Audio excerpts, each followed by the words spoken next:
To put things bluntly, geeks, this is going to be my wildest theory yet.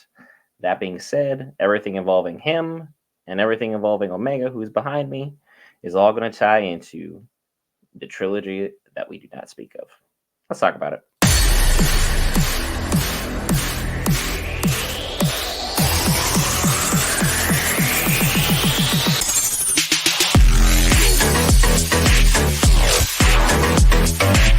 All right, guys, Brent here back for Geek Variants. We cover all things Marvel, DC, Lord of the Rings, anime, Star Wars, gaming, and more. This time, Bad Batch, episode 12, The Juggernaut, where we've seen everything kind of come to fruition. Hemlock has finally succeeded in capturing Omega, pushing his Project Necromancer back into the forefront using all those kids that he has trapped inside.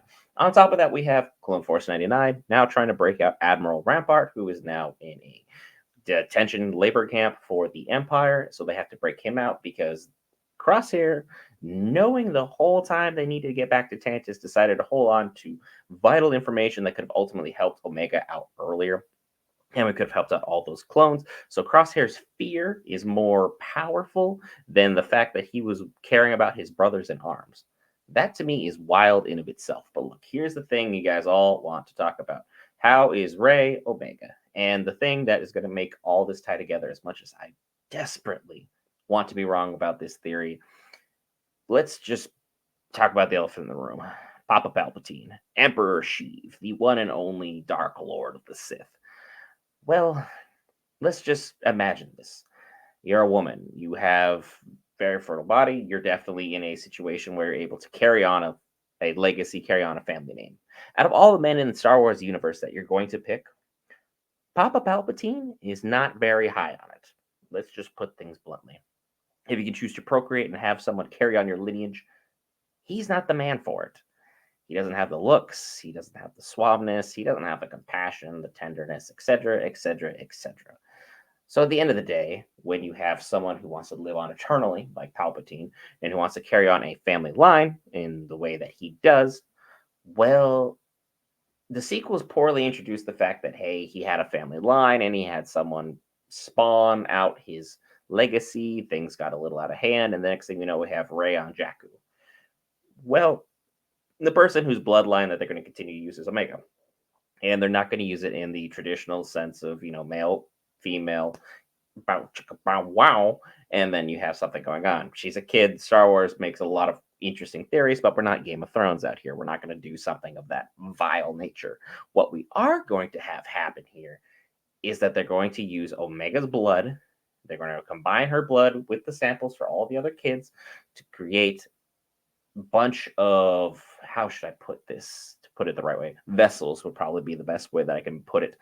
Put a bunch of vessels in that they can continue to have ready on standby for the next time the Emperor decides, hey, I'm going to pop in out of this body, because being the Sith and that level of power drains your physical flesh, drains your physical stamina. You age rapidly. So the stronger you are with the Force, the more rapidly you decline. Palpatine being the strongest Sith, he's going to decline all that rapidly. He's going to need to do more and more essence transfers to ensure that he's able to stay strong and able to lead his empire for as long as he deems himself worthy to do that, which, as a Sith, would be eternally. So he's going to create all these vessels using the blood mixed up with Omega and all these kids. They're going to continue to do this for as long as possible, with Hemlock just kind of in the background doing the thing that he needs to do, and have those vessels be used, ultimately moved over toward that planet that I can't think of right now in my head, and in the canon for my head, it's Korriban, but it's not. Exegol. They're going to take them on over to Exegol, where, we had our huge scene where we finally had Kylo come face to face with all the clones and be like, oh my gosh, what is this? Well, we're going to have that happen, but we're going to have it happen because all these clones, all these vessels are going to eventually get moved from where we're at on Tantus on all the way over to Exegol. Things are going to get a little bit crazy. Things are going to get a little out of hand. The bloodlines will continue. Things are going to go out of control because someone's going to mess up the prodigy line, have things kind of break out. We're going to have Rey, left on Jakku because she is the missing link. She's the only person who's able to carry on Palpatine's bloodline. Therefore, he's like, yep, this is my next ruler. This is my next of kin. This is the person I want in charge of all things evil incorporated, Wahahaha, $1 million, the whole kit and caboodle. So we have that theory tied together. That being said, the fact that we keep having all these homages to tech is definitely interesting as well, because tech keeps being referenced because they keep bringing feedback. Fee and tech had that little bit of relationship, had that little bit of a spark, whatever you want to call it. The only reason you bring Fee back in this situation, because there's hundreds, if not thousands, of bounty hunter characters you could have used to incorporate in a Clone Force 99 to make this possible, including Asajj Ventress, or you could have had Cad Bane, you could have had Boba. Like, things are out there that you could have had make happen. You chose Fee, who had a direct relationship with him, to have everything going on. He is CX2. I am 100% convinced of it. As much information as you want to put out that is just evil Crosshair clone, not buying it, not feeling it. There's not enough information to make that possible.